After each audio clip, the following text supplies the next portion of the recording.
Por Deus, cuidado vivo, pois não vem meu amigo, pois não vem que farei meus cabelos com circo, eu não os liarei. Pois não vem de Castela, não é vivo em Mecela, Olá, sejam todos e todas muito bem-vindos à nossa segunda aula de literatura portuguesa. Na aula anterior, nós falávamos do trovadorismo, aquele movimento artístico literário surgido na Idade Média que teve como contexto o sistema político-econômico feudal. Hoje nós falaremos sobre o humanismo, este movimento que foi um movimento de transição entre a Idade Média e a Idade Moderna. Se quisermos falar em termos de literatura, o humanismo foi um movimento de saída do trovadorismo para o classicismo. E, se quisermos falar em termos de arte, foi a saída do trovadorismo para o Renascimento. Como o próprio nome já indica, esse período literário correspondeu às ideias filosóficas, morais e estéticas que valorizavam o ser humano. Por volta do século XIV, ou Alta Idade Média, como queiramos chamar, na Europa Ocidental ocorreram mudanças sociais e econômicas profundas. Isso para nós termos uma ideia da contextualização na qual se deu o humanismo. Essas ideias profundas contribuíram para o surgimento de novas formas de pensar, que eram diferentes daquelas formas de pensar do período da Idade Média, do período em que as cantigas trovadorescas foram compostas. Essas modificações na sociedade, na cultura, nos ideais filosóficos, no modo de pensar, essas modificações que eu estou falando aí para vocês, não aconteceram de uma hora para outra. Às vezes a gente pensa nos fatos históricos de forma muito rápida. Não, isso é um processo lento, um processo gradual que vai acontecendo e envolvendo a arte, envolvendo a religiosidade, envolvendo toda a nossa percepção enquanto seres humanos, Então isso foi se consolidando ao longo dos séculos e a nova cultura foi surgindo. Os séculos anteriores concretizaram essa nova mentalidade de pensar voltada para o homem. Assim, a gente pode dizer que as novas formas de pensamento influenciaram a economia, influenciaram a organização do poder e a própria produção artística, Nesse contexto, a gente pode falar que com a decadência do feudalismo, surgiu uma nova classe social, a formação dos burgos, que a gente chama hoje em dia de burguesia. Então os burgos vão surgir aí. Surge também a ideia do mercantilismo, que é uma ideia frontal ao... A ideia do mercantilismo é uma ideia que vai de encontro à ideia do feudalismo. Então a classe dos burgos ou os burgueses vão se beneficiar muito com a questão do mercantilismo, E isso contribui para o surgimento de novas cidades. Então o comércio começa a expandir pontos de comércio e do lado desses pontos de comércio, nesses mercados, começam a nascer o que a gente chama de cidades, E os burgueses, nesse contexto, competiam com a nobreza pelo poder econômico e social. Então isso tem um caráter muito interessante, porque a gente tem uma nova constituição do poder político, do poder social, porque se antes o poder ele era feito de maneira descentralizada, ou seja, cada feudo tinha a sua própria ordem ou a sua própria legislação imposta pelo senhor feudal. Agora nós temos um Estado que será proclamado absolutista e um poder que é centralizado porque ele é nas mãos ele é um poder centralizado nas mãos de um rei. Além do surgimento da burguesia, outras mudanças marcaram esse período na Europa também. A gente pode falar que, por exemplo, a própria expansão marítima, que depois vai ser tema, né, da grande epopeia camoniana, que são os Lusíadas. Nós falaremos um pouco mais dela na outra aula. Começa a expansão marítima, perdão, ela acaba contribuindo para uma nova percepção de espaço do homem, né, que está saindo aí da Idade Média, que os artistas dessa época vão chamar de período das trevas, para o período da luz, para o período da renascência. Olha o nome, renascimento. Se está renascendo, é como a fênix, né? É porque morreu em algum lugar ou precisou morrer para renascer. Então, nesse período aí na Europa, como eu falei para vocês, a gente vai ter grandes invenções, como a expansão marítima, que vai permitir uma nova percepção do homem no espaço. Nós vamos ter o desenvolvimento do comércio, eu falei para vocês, e concomitante, o desenvolvimento das cidades. Nós teremos o surgimento de pequenas indústrias. E todas essas transformações foram desenvolvidas pelos humanistas, né? Assim, lentamente, podemos dizer que a mentalidade medieval foi sendo deixada no passado daquela sociedade. Vale lembrarmos que a nova organização social trouxe também consequências para o povo, que era acostumado àquela vida de servidão, né? Então, as pessoas acostumadas àquele sistema feudal não tinham nem estudo nem qualificação, eram camponeses, eram pessoas que estavam acostumadas a trabalhar para poder sobreviver, para bancar a sua estadia dentro do feudo, porque teriam de dar uma parte para o senhor feudal e a outra parte iria para a igreja, que era o agrado ao sagrado. Então essas pessoas não se preocupavam em estudar e também não existiam universidades tal qual existem hoje. A escola não existia tal qual existe hoje. Escola era para a nobreza, era para a família do dono do engenho, né? Ou do feudo, melhor dizendo. Então essas pessoas, elas não tinham nem estudo nem qualificação profissional para atender às exigências comerciais que se consolidavam aos poucos. Com isso, foi se criando um período de muita fome, de muitas doenças, pelo qual passou toda a Europa. Por exemplo, a epidemia da peste bubônica, conhecida aí como peste negra, ficou conhecida na história, né? A gente estuda isso, a peste negra que matou muita gente, né? Dizimou 1/3 da população da Europa, porque também as condições sanitárias, de higiene, eram muito poucas. Outro fator relevante dessa nova constituição social, a gente pode dizer que foi a mudança do poder que eu falei para vocês anteriormente. Eu quero retomar essa questão, o poder descentralizado, né? Foi uma nova mudança em que todos... Aí começa, na verdade, um olhar que eu diria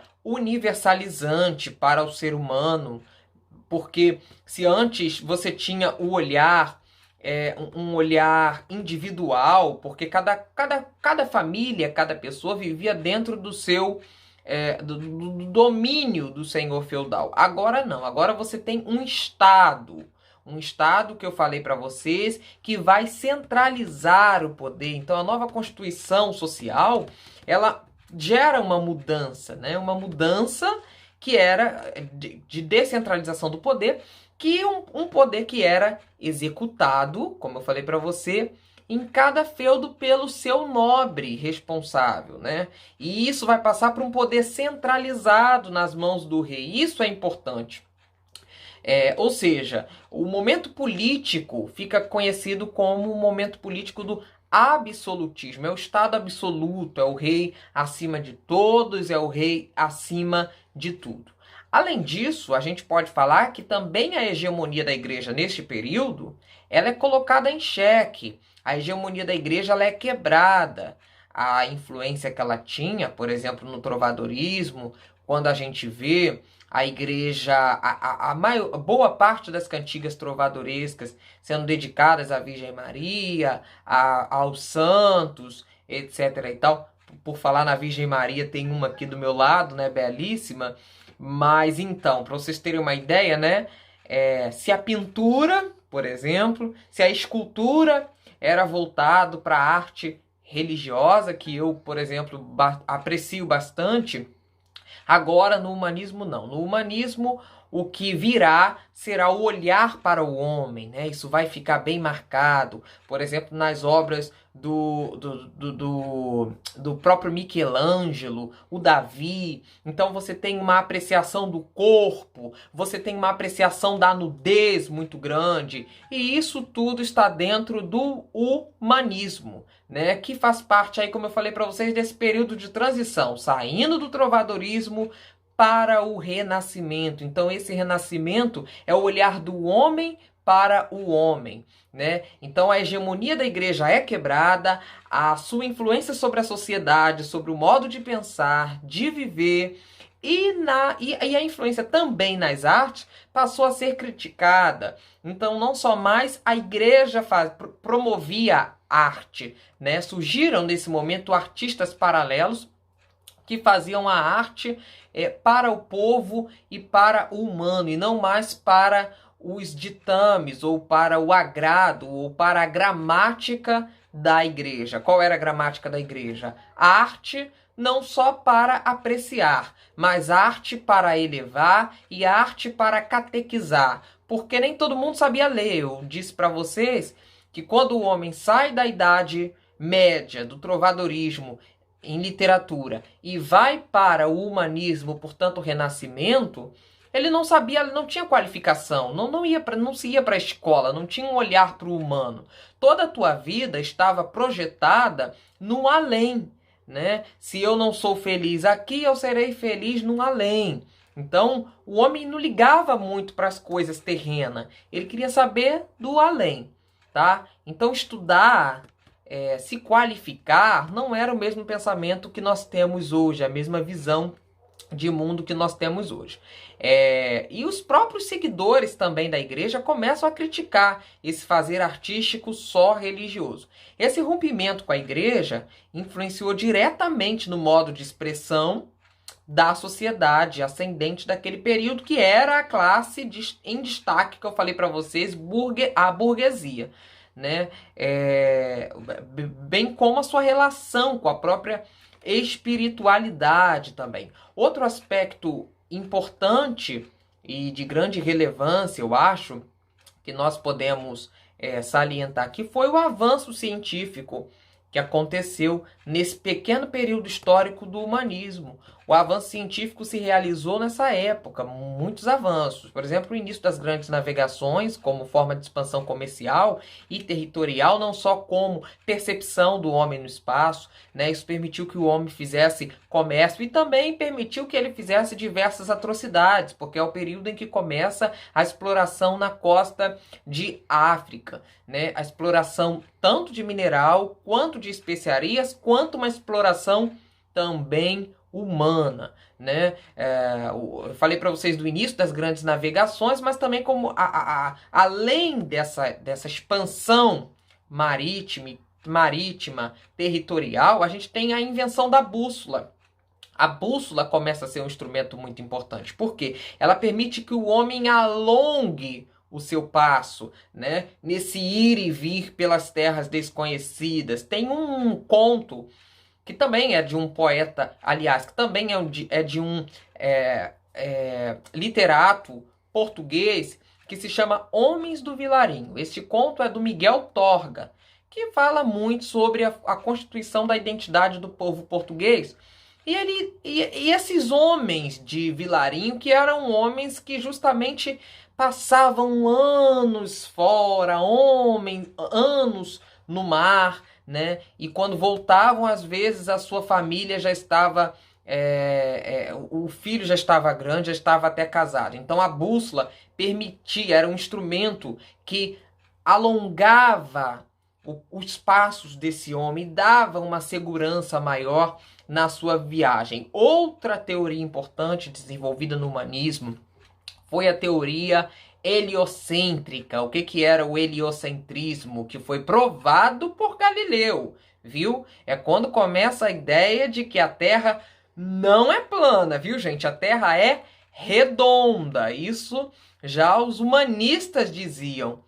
Claro que existem pessoas que duvidam, mas aqueles que duvidam, na verdade, têm o seu direito de duvidar, mas a gente tem que sempre nos pautar e nos guiar pelo que a ciência diz, né?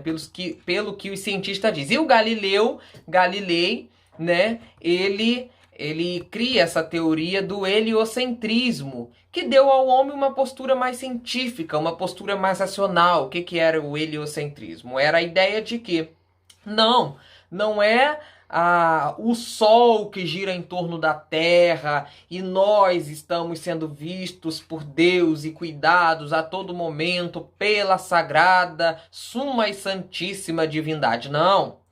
É a Terra que gira em torno do Sol, junto com todo um outro sistema de planeta. Então veja como isso também já contribui para descentralizar o olhar de um homem que se acha o centro de todo o universo. Aí em Portugal, a gente pode dizer que o humanismo estendeu-se entre 1434 a 1527 e teve como marco inicial a nomeação de Fernão Lopes como cronista-mor do reino. Eu falei para vocês isso na aula passada, né? Eu dei uma contextualização histórica e agora eu estou vindo na parte literária. Então o humanismo, historicamente, surge por essas questões de ruptura com o feudalismo, ruptura religiosa. Claro que nós não podemos ser levianos ou inocentes de dizer que este homem que está saindo da Idade Média, saindo do trovadorismo, indo para o humanismo, indo para o Renascimento, ele se livrou completamente das ideias da Idade Média, das ideias medievais, né? Não, ele não se livrou. Há um agenciamento ou há uma concomitância, uma coexistência desses dois pensamentos, tanto o pensamento da Idade Média quanto o pensamento renascentista, tá, gente? Então é um homem também, a gente vai ver isso mais à frente no poema que eu separei para vocês, muito dividido também entre a razão e o sentimento, as sentimentalidades ou os sentimentalismos, que sempre foi visto desde Platão lá na República como algo ruim, né? E o Renascimento vem muito nessa perspectiva da racionalidade, do cálculo matemático, do antropocentrismo. Bom, esse marco inicial, então, da literatura humanista ou do Renascimento chegando em Portugal, como eu falei para vocês, ele vai surgir lá de 1434 a 1527, né, quando Fernão Lopes, retomando aqui o nosso fio da meada, ele vai ser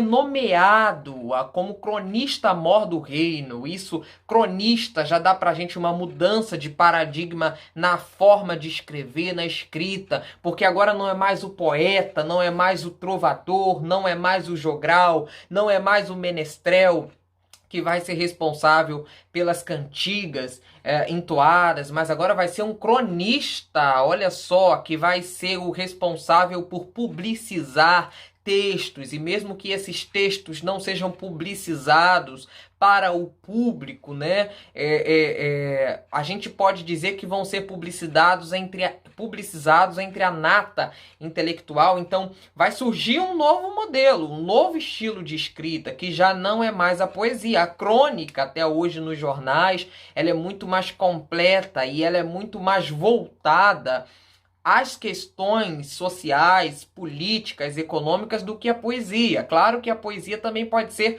política. Olha lá a poesia do Carlos Drummond de Andrade, olha lá a poesia do João Cabral de Melo Neto e tantos outros poetas que a gente tem na literatura brasileira que fazem uma poesia muito militante, uma poesia muito política, mas que não perde o fio da meada ou não perde a boa crítica também e que envolve ali figuras de linguagem, tem todo o fazer literário. A crônica, por sua vez, não vai perder o seu valor estético literário, mas ela vai ser também um gênero textual mais voltado, como eu falei, para as questões sociais, para as questões políticas, para as questões econômicas.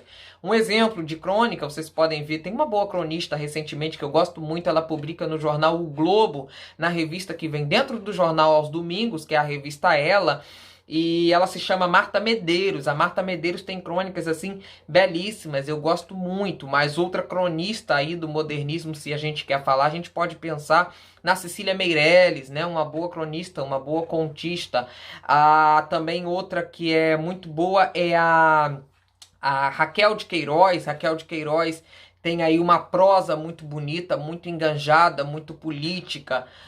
Alguns livros da Raquel, por exemplo, O 15, é um livro muito político. Caminhos de Pedra é outro livro também muito bom. Memorial de Maria Moura, etc. e tal. Bom, mas voltando para cá, eu estava falando para vocês que, voltando para a literatura portuguesa, né, lá do século XVI, o humanismo, eu falei para vocês que a crônica ela vai diferir da poesia, porque a poesia é um gênero de escrita menor, né? Menor no sentido de palavras, de escrita. Tem uma forma diferente. A crônica ela é um pouco mais densa, ela é um pouco maior. Então, quando Fernão Lopes ele é nomeado cronista mor, né, isso traz uma diferença no processo de escrita. E isso marca, em Portugal, o período de transição para o Renascimento. Também tem a volta de Sá de Miranda. Sá de Miranda está vindo lá da Itália. Sá de Miranda, um intelectual, um artista da época. E ele vai trazer todas as novidades renascentistas da Itália. Por quê, gente? Na Itália é onde surgem os grandes, né? Os grandes renascentistas, os grandes escritores, literatos, escultores. Então lá tem Dante, tem Petrarca, em Florença, né? Etc. e tal. E aí a mudança do pensamento religioso, né? A gente pode falar que durante séculos a igreja exercia, como eu falei, uma enorme influência. Volta lá na igreja, a gente sempre tem que estar voltando na história da igreja para entender um pouco. A igreja influenciava aí fortemente o pensamento, o modo de ser, de se portar. E esse pensamento religioso, que até então possuía uma visão teocêntrica, Theos, né, que quer dizer do grego Deus no controle das preocupações humanas, isso queria dizer, né, teocentrismo. Até quando a teologia vai postular, a igreja postula o dogma de Maria, né, Maria Theostoko, tem essa palavra Theos, que quer dizer Maria, mãe de Deus. Então, teocentrismo é Deus no centro de tudo, das preocupações humanas, sua vida gira em torno de Deus, você não pode desagradar a divindade, se fizer o bem tem que fazer para agradar a divindade, então tudo está pautado pela divindade. Esse pensamento ele começa a declinar, dando lugar a uma visão antropocêntrica, anteporos. Aliás, a palavra é anteropos, perdão. Gente, que quer dizer, né, que é o antropocentrismo, que é o homem no centro das realizações, do universo humano. Então eu faço tudo para o meu prazer. Se eu como para me agradar, eu não vou mais jejuar para agradar a divindade. Olha como tem uma relação também com a comida, né? Se eu danço, eu vou dançar para me agradar. Se eu bebo vinho, não vou beber vinho para cear, mas eu vou beber vinho para satisfazer as minhas vontades. Enfim, gente, eu estou dando exemplos aqui por minúcias do que estava acontecendo, tá? Então esse foi um movimento de transição e o humanismo apresentava tanto as características do modo medieval, como eu falei para vocês, porque o homem não ficou livre de todo dessa concepção, quanto apresentava um novo modo de pensar e um pensar religioso. Não deixou de ser religioso também o pensamento do homem, mas um religioso reformulado, repensado.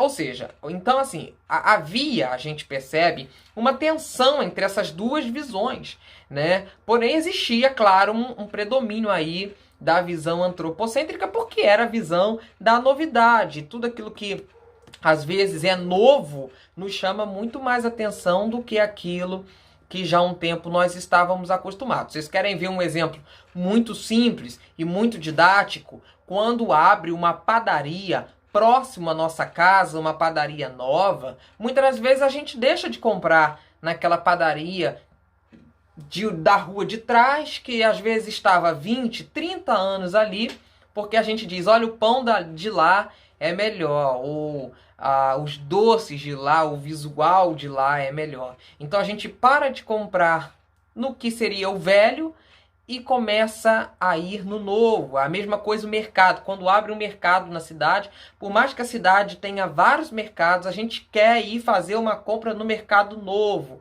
porque a gente quer ver o preço, a gente quer ver a qualidade dos produtos. Então, veja só, é o que estava acontecendo. Mas a gente também não abandona o velho, porque na hora de que a gente precisa, a gente recorre ao velho. Então era assim o homem, né? Tinha um problema de saúde e recorria ao velho, que seria aí o teocentrismo, a religião. Então, opa, deixa eu botar minha barba de molho porque tá dando ruim, então eu vou voltar para o que a igreja me ensinou, quer rezar, quer fazer o jejum, quer comungar.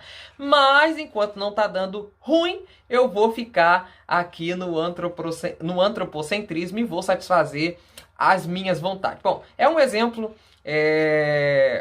bastante simples, mas não simplório, para que nós compreendamos essa relação do homem, né? E a visão do antropocentrismo também via o ser humano em sua real humanidade. Isso é que é bonito, né?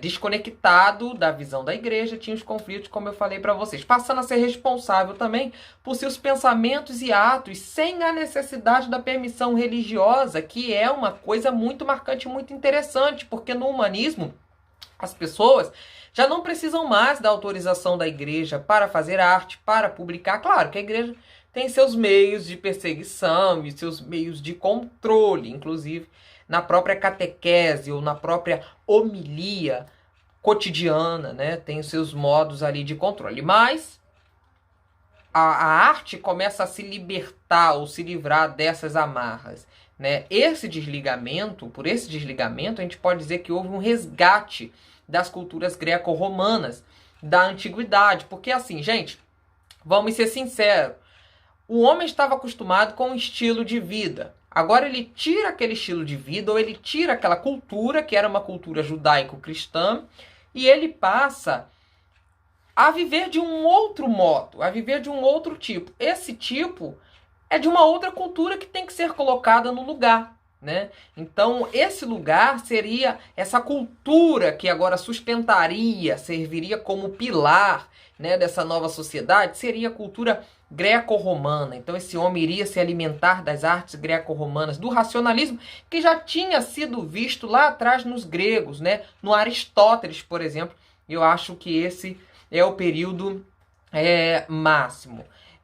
Posteriormente, esse período marcaria aí o renascimento desse resgate das culturas que eram culturas tidas como pagãs. Então essas culturas pagãs, elas vão centralizar. Já não vai ser mais a Virgem Maria não, tá, gente? Que vai figurar nos poemas. Vai ser agora a imagem dos deuses, como aparece na epopeia camoniana, né? Baco vai aparecer lá, Vênus vai aparecer. Isso era impensado nos moldes do trovadorismo.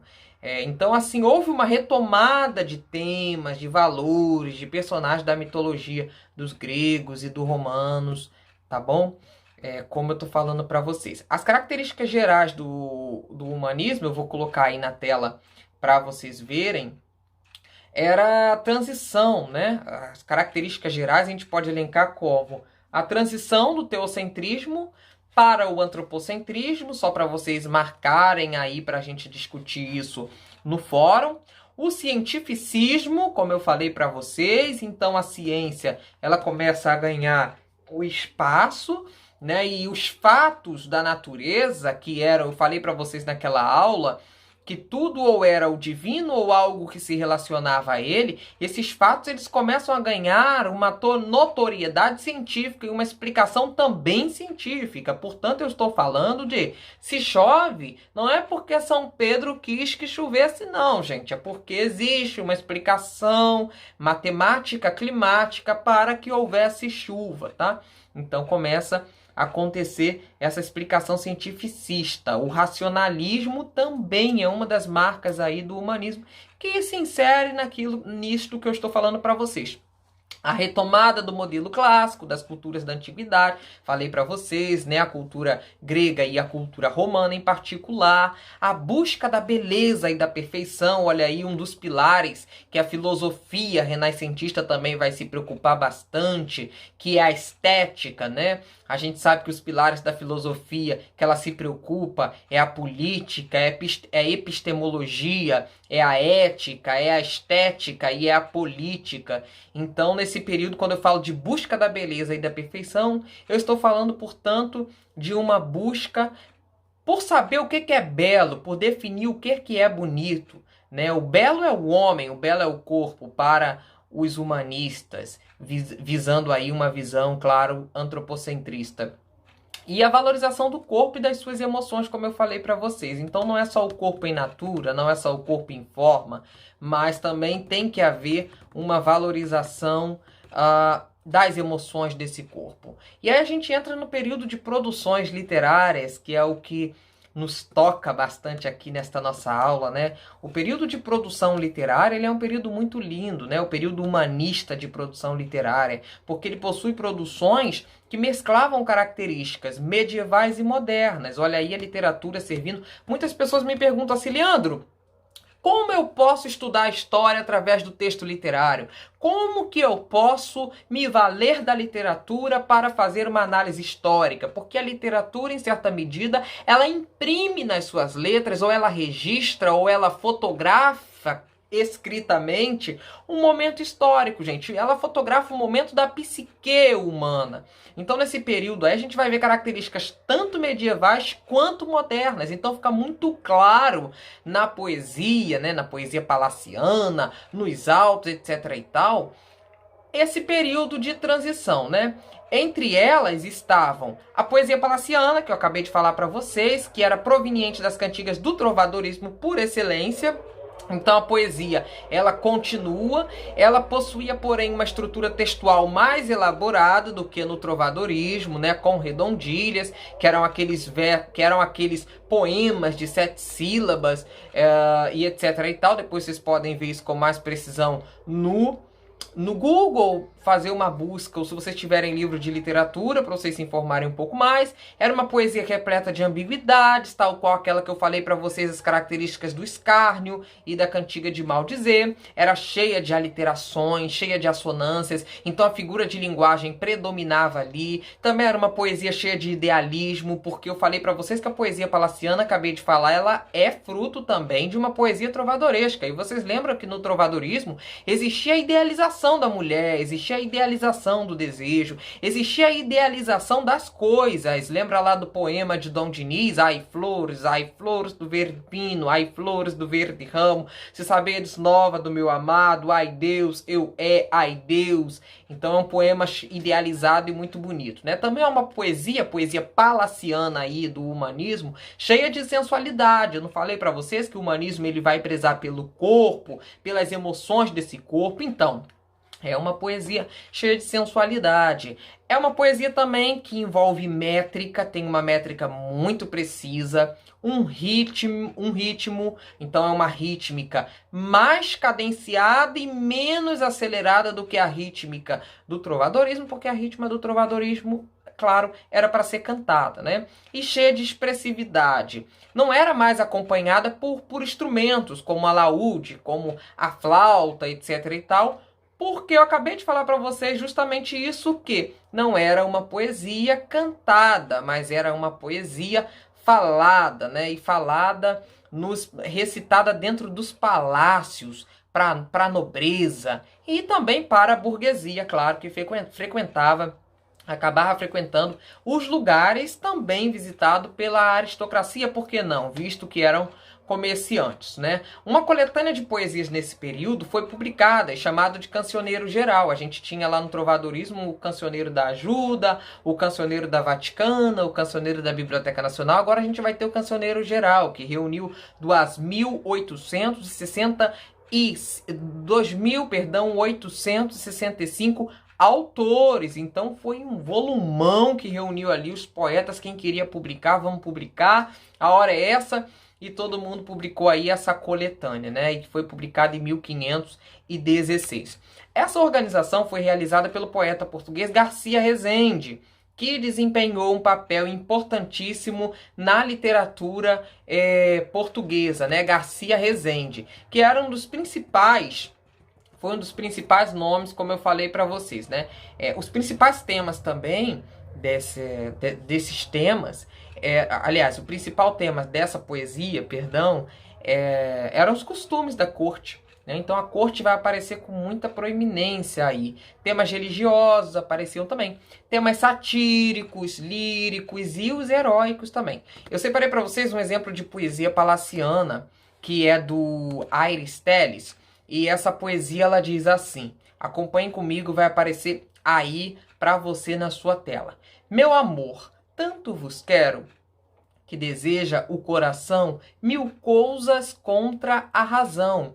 Porque se vos não quisesse, como poderia ter desejo que me viesse do que nunca pode ser?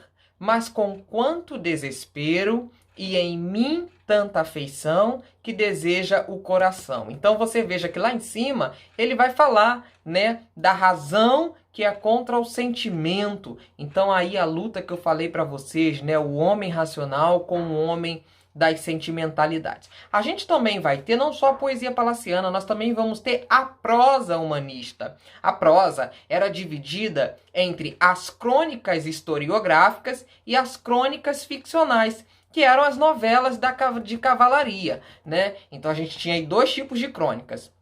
A historiográfica e as ficcionais. As crônicas historiográficas, gente, a prosa é aquele estilo de escrita mais corrido, como os romances e tal, né?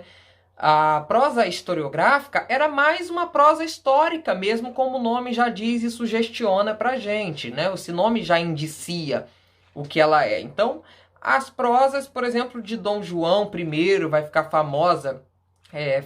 Fernão Lopes vai escrever muita crônica, etc e tal. Então tem uma crônica titulada Crônica de Dom João I, que vai ficar muito famosa, né? Crônica de Dom Pedro. Não Dom Pedro que a gente conhece, tá, gente? Porque pela tradição cristã tendia-se a repetir nomes, tá? Então essas prosas historiográficas ou crônicas historiográficas, elas iriam ali falar do dia a dia da corte, falar do dia a dia do rei, falar como essas pessoas viviam, né, do que se alimentavam, iria narrar os bailes que eram feitos nas cortes, etc e tal.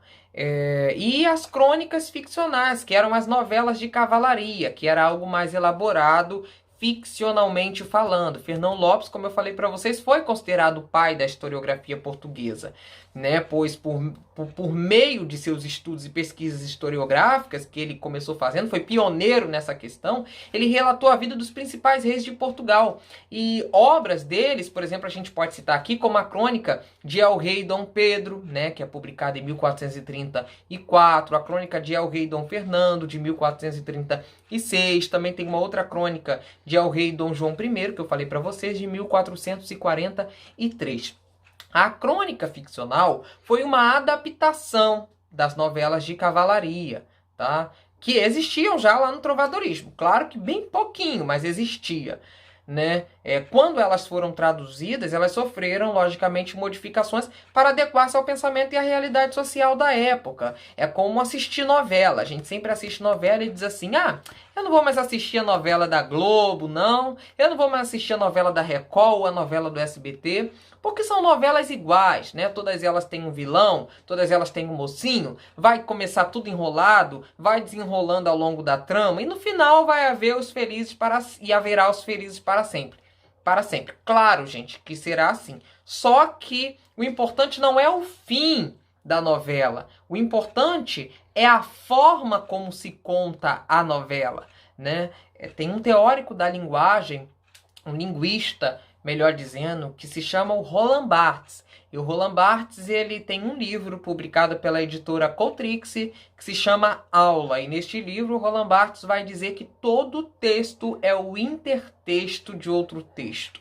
Isso é para a gente pensar. Então, todo texto é um intertexto. Ou seja, não existe o ineditismo. O inédito foi o homem adâmico, que, né, quando eu falo adâmico, não me refiro só ao mito cristão de Adão e Eva, mas digo o primeiro homem ou a primeira mulher que existiu e que teve consciência de si, de escrita, quando os sons da fala humana já tinham passado das fases culturais, etc.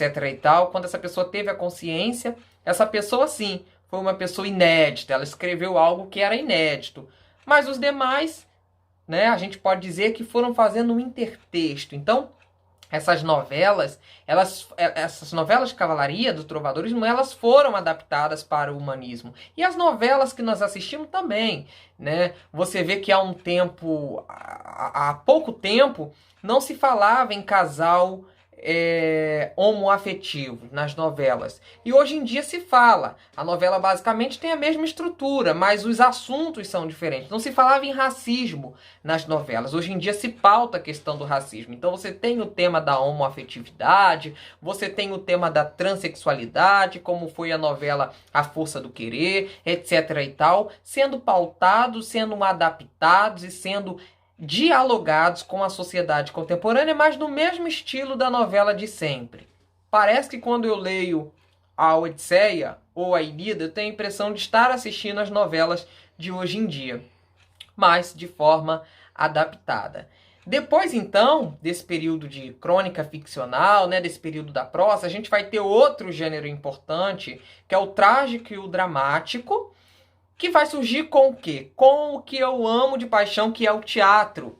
O teatro surge aí. O teatro surge com uma pessoa importantíssima, que é a Gil Vicente. Para vocês terem uma ideia, a Gil Vicente produziu algo tão importante para a literatura portuguesa, para o teatro português, que esse teatro, essa escrita produzida por ele, ficou conhecido como teatro vicentino, né? Que era diferente da poesia e da prosa. O teatro humanista português, ele era um teatro popular, era feito para o povo. Se antes tudo era encenado dentro da igreja, Gil Vicente ele tira o teatro da igreja e ele traz para as ruas, né, aquelas carrocinhas que passavam de cidade em cidade, povoado em povoado, mostrando os seus autos, porque o teatro era dividido em autos e farsas, né? Os autos eram encenações que abordavam principalmente a temática religiosa.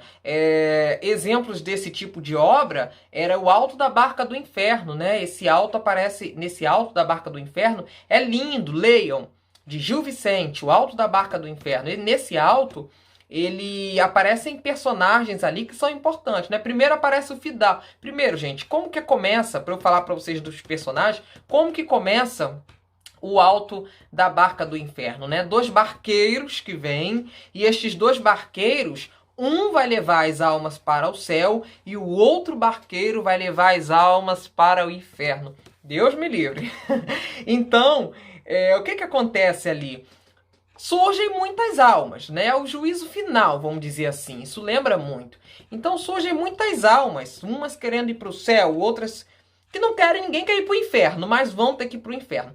E aí surgem alguns personagens na história que são muito importantes. Por exemplo, o Fidalgo, que vem com o pajem, que era o seu ajudante, carregando uma cadeira. O que essa cadeira simbolizava? Essa cadeira simbolizava o apego material que este homem tinha pelas coisas, né?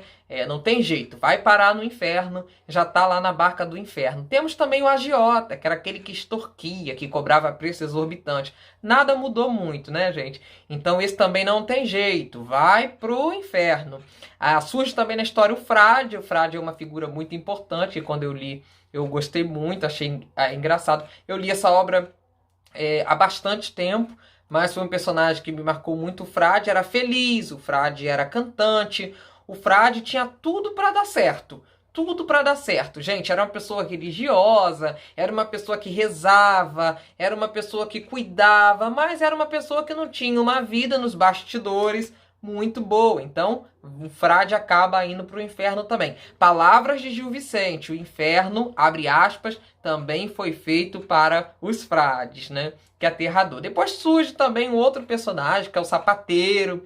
O sapateiro prestava os serviços, e serviços péssimos. Cobrava caríssimo e eram serviços péssimos, né? Então o sapateiro também já vai ser levado para a barca que vai para o inferno. Surge um personagem interessante para a gente pensar a história do povo judeu por meio da literatura, né? Que é um judeu, e ele vem com bode. Lembra muito a gente a ideia do bode expiatório, olha aí. Então vem um judeu trazendo um bode, né? E ninguém quer levar aquele judeu, nem o barqueiro do céu, nem o barqueiro do inferno. E ele fica ali a mercê, sem saber para onde ir, né? Agora, na barca do céu, tem também uma figura importante, que é a figura do parvo. O parvo é aquele que defende os pobres, defende os explorados, contra os ditames do senhor do feudo. Então, o parvo é aquele que vai para o céu, né? Então, tem um fundo moralista aí. E tem também na barca do céu 4 templários. Olha aí, questão histórica para a gente lembrar. Lembra lá os templários que saíram para defender a fé católica, etc. e tal. Outros também saíram para resgatar aí o cálice, né? Saíram atrás do Santo Graal, etc. e tal, depois da morte de Cristo. Então, os 4 templários, na obra de Gil Vicente, vão para o céu. Por que eles vão para o céu? Porque eles defenderam a fé católica, eles lutaram pela igreja, pela fé cristã, fervorosamente. Então, agora, os templários, eles vão para o céu, uma questão histórica muito bonita que aparece aí na literatura de Gil Vicente, né? Ele também fez outros autos, não só o auto da Barca do Inferno, mas o auto da Lusitânia, auto da Visitação. Já as farsas, eu falei para vocês que esse teatro era dividido entre autos, que tinha um cunho moral por trás, e tinha outro estilo de escrita do teatro, que era a farsa. A farsa eram encenações curtas, né? Mas de cunho satírico também, populares, baseadas no cotidiano, e tinha esse caráter cômico, completamente cômico. Então, por exemplo, a farsa O Velho da Horta, que é uma obra do Gil Vicente, satiriza um velho que se apaixonou por uma mocinha, que hoje em dia nós diríamos uma novinha, né? Um velho se apaixonou por uma novinha, e ele era dono de uma grande horta, e apaixonado por essa jovem, ele perdeu tudo que tinha tentando conquistá-la e, por fim, não a conquistou. Então, Gil Vicente, ele trabalha muito essa questão da moralidade. Ele criticava todo mundo, ele criticava o sapateiro, ele criticava o bispo, ele criticava o frade e ele criticava os velhos da época. Ele tinha grande problema com as pessoas velhas, é verdade, ele não gostava.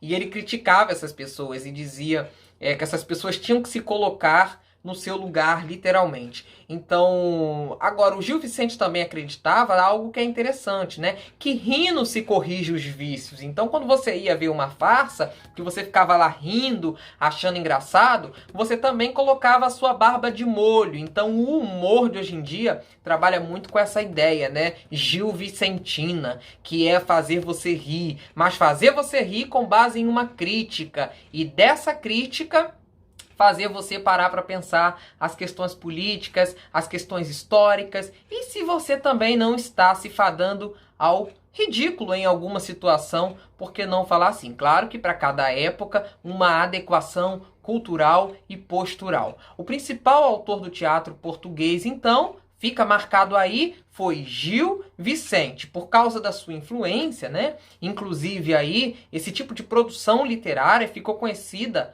como eu falei para vocês anteriormente, como o Teatro Vicentino, levou o nome dele, foi homenageado, gente. Ele criou, ele pode. Não sei se criou ou se, na época, ele copiou de alguém, né? Utilizando aquela ideia do intertexto. Mas fato notório é que ficou registrado como Gil Vicente foi o primeiro aí a escrever esses autos e essas farsas, né?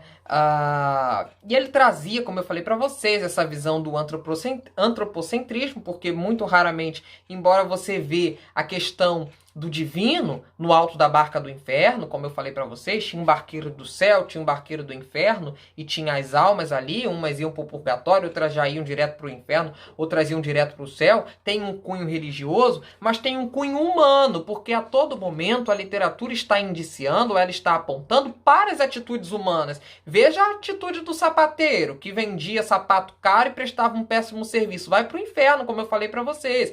Veja a atitude do parvo, que defendia os pobres, excluídos, oprimidos pelo senhor feudal. Vai para o céu. Veja a atitude do frade, que embora muito alegre, feliz e contente, vai para o inferno porque nos bastidores não era um bom frade. Então você veja, tudo está condicionado agora, não só a uma questão divina. Deus não te escolheu para ir para o céu nesse pensamento, mas você é que coloca uma baliza nas suas ações, né? Então o homem também nesse período começa a ser responsabilizado pelas suas ações, tá? Isso é importante a gente falar. E eu quero trazer para vocês exemplo do teatro vicentino, né? O exemplo do teatro vicentino, que é muito interessante. Eu separei aí para um texto que vai aparecer na tela de ninguém, que se chama Todo Mundo e Ninguém, que é do estimado Gil Vicente, que ele diz assim: ninguém vai falar, né? Ninguém. Que andas tu aí buscando? Todo mundo vai dizer: 1000 coisas ando a buscar, delas não posso achar, porém ando porfiando, por qual bom é porfiar. Como hás nome, cavaleiro? Eu hei nome todo mundo, e meu tempo todo inteiro sempre a buscar dinheiro, e sempre nisto me fundo. Eu hei nome ninguém, e busca consciência. Aí agora vai entrar outra figura importante e tenebrosa, que é o Beelzebul. Olha aí, esta é boa experiência, Dinato, escreve isto bem. E Dinato vai dizer: que escreverei, companheiro? E Beelzebul retruca: que ninguém busca consciência e todo mundo dinheiro. Ou seja, a gente sabe que Beelzebul é uma figura não do nosso mundo, né? Então esse pedaço aí desse teatro que eu trouxe para vocês envolve uma figura mítica, que seria a figura do diabo, vamos dizer assim, né? Ou de uma manifestação dele. Envolve a figura do ninguém, esse ninguém que é uma pessoa que ainda não achou muito sentido na vida, e a figura do todo mundo, outra ideia fantástica e cara para o humanismo, é a ideia do olhar universalizante. Então todo mundo diz que está em busca de dinheiro e todo mundo vive por isso, né? Em busca do dinheiro, dinheiro, dinheiro, ganância, ganância, ganância. E o Beelzebul no final, né, diz que ninguém busca consciência e todo mundo dinheiro. O próprio ser aí mítico, religioso, vamos dizer assim, afirma aquilo que os homens postularam para si, que é a busca desenfreada por dinheiro. Então já há uma crítica também a essa ideia mercantilista no período humanista e na escrita do Gil Vicente. Nomes importantes, nós podemos salientar alguns nomes do humanismo, que é o Fernão Lopes do humanismo, só para vocês anotarem aí, para a gente, se vocês tiverem alguma dúvida, para a gente falar lá no fórum, que é o Fernão Lopes, né? O Garcia de Rezende, eu também falei aqui para vocês do Garcia de Rezende. Miguel de Cervantes, olha lá a obra de Miguel de Cervantes, né? Castou eu, Dom Quixote, a Bibi Ferreira canta isso num espetáculo belíssimo que se chama Histórias e Canções. Ela vai fazer uma canção para homenagear Dom Quixote de la Mancha. E tem lá, né? Casto eu, Dom Quixote, senhor de la Mancha, vestido de ferro e furor, andarei pela estrada na crista sagrada que a vida nos predestinou. Não tenho nada a perder, só tenho glórias a viver. O Dom Quixote. Não sou bom cantor, mas me veio à memória esta canção da Bibi Ferreira, que Deus a tenha, né? Faleceu já. Outro nome importante foi William Shakespeare. William Shakespeare, eu li uma palavra dele belíssima esses dias no jornal Globo, do dia 14. E o William Shakespeare, lá na coluna do Anselmo Góes, o Anselmo Góes deu o espaço para um grande letrista, poeta, imortal da Academia Brasileira de Letras, Geraldo Carneiro, e o Geraldo Carneiro colocou alguns literatos para lerem a atual conjuntura política no Brasil, né? E ali estava William Shakespeare, Vinícius de Moraes, João Cabral de Melo Neto, Carlos Drummond de Andrade, e o William Shakespeare dizia assim, olhando para a realidade do Brasil, de acordo com a licença poética do poeta, ele dizia: que tempo é este em que os loucos guiam os cegos? Lindo, né? O Carlos Drummond de Andrade diria: eu também já fui brasileiro, olhando para a nossa realidade, uma coisa belíssima aí. O João Cabral de Melo Neto diria: um galo sozinho não tece uma manhã, conclamando as pessoas, né, a democraticamente dizerem aquilo que acreditam, aquilo que pensam, etc. e tal. E o Vinícius de Moraes, para os mais resistentes, diz o poeta letrista Geraldo Carneiro. E o Vinícius, né, ele dá o trecho da palavra para o Vinícius. O Vinícius diz que, por fim, para botar fim na discussão, mandaria todos nós, todos juntos, para a tonga da mironga do Cabuletê. Então, eu gosto muito. Enfim, me veio a memória, eu falei aqui, se depois vocês quiserem procurar. Então, outra figura proeminente, depois de William Shakespeare, nesse período, foi Luís de Camões, já no classicismo, que nós vamos falar aqui na próxima aula. Luís de Camões, aquela poesia, aquela epopeia grande, digna, né, das praias lusitanas. Assim ele vai começar, os Lusíadas. Nós vamos ler aqui, né, o Dante, lá na Itália, né, o Francesco Petrarca, que nasceu em Florença, né, gente? E o Giovanni Boccaccio. Eu gosto muito do Boccaccio porque ele tem um livro que se chama O Decameron, ou Novelas do Decameron, em que ele tem, assim, novelas curtinhas, mas cheio de sátira e cunho moral. Se vocês quiserem, depois procurem esses textos, deem uma olhada. Bom, gente, isso é tudo por hoje. Agradeço imensamente a participação de todos e todas. Espero vocês aqui na próxima aula e na penúltima, porque é a aula do classicismo. E na última, lembrem-se, estaremos online via Skype no nosso fórum para debatermos questões positivas ou negativas acerca desta nossa experiência do audiovisual, né? Ou essa experiência à distância, essa experiência remota, como queiram chamar. E também debatermos aspectos que lhe chamaram a atenção deste nosso diálogo aqui sobre a literatura portuguesa do século XII ao século XVI. Muito obrigado e até a próxima!